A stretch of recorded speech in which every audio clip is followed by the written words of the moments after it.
Who is this actually good for, who should skip it, and is it worth the price for normal everyday buyers?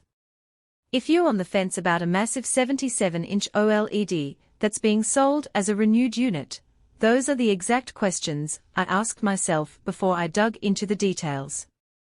Link is in the description if you want to check the product details on Amazon, and I'm going to walk through why the LG OLED 77C5P might end up in your living room or get left on the shelf. First off, let's talk about the kind of space you need. A 77-inch screen is a statement piece.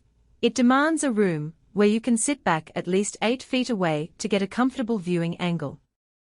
If you live in a cramped apartment, or a bedroom where you'll be watching from a couch a few feet away, the sheer size can become overwhelming, and the black level advantage of OLED will be hard to appreciate.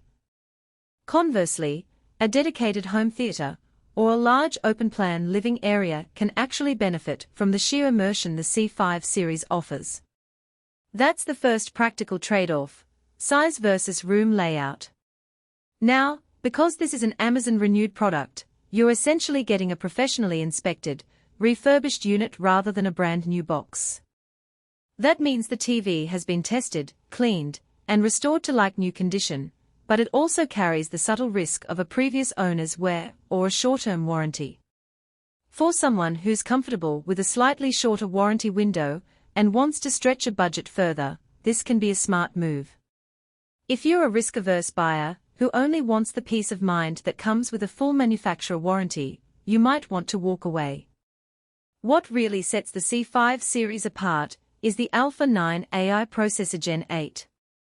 In everyday use, that chip does the heavy lifting of upscaling lower-resolution content, managing motion handling, and adjusting brightness on the fly.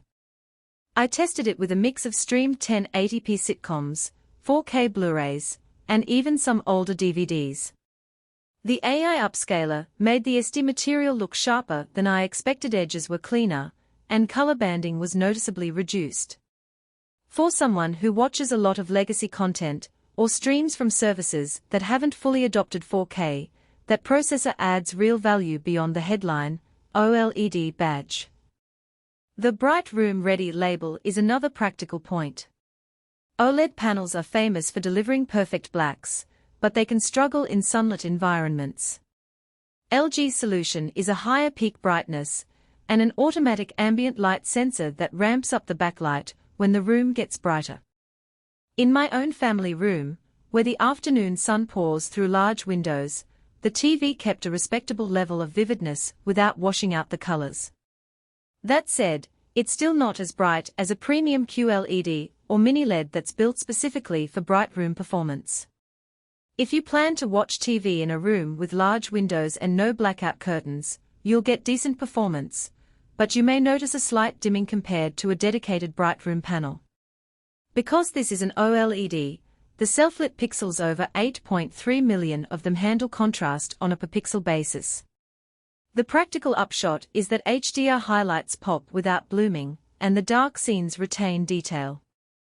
I put the TV through a nighttime gaming session with a fast-action shooter. The shadows stayed deep, but still revealed subtle textures, and the bright explosions were crisp without blooming into surrounding dark areas. For gamers who value that kind of precision, the C5 can be a game changer. However, OLEDs have a known susceptibility to static image retention if you leave a logo or HUD element on the screen for hours. LG includes a pixel shift feature that nudges the image slightly to mitigate this, but it's not a guarantee. If you binge-watch a sports channel with a persistent ticker, you may want to give the screen a break now and then. Audio is another area where expectations need to be realistic. The built-in speakers are decent for casual TV watching, but they lack the depth needed for a true cinematic experience. I tried the TV with a surround sound soundbar, and the audio sync was flawless thanks to the TV's HDMI EARC support, which is a plus for anyone already invested in a sound system.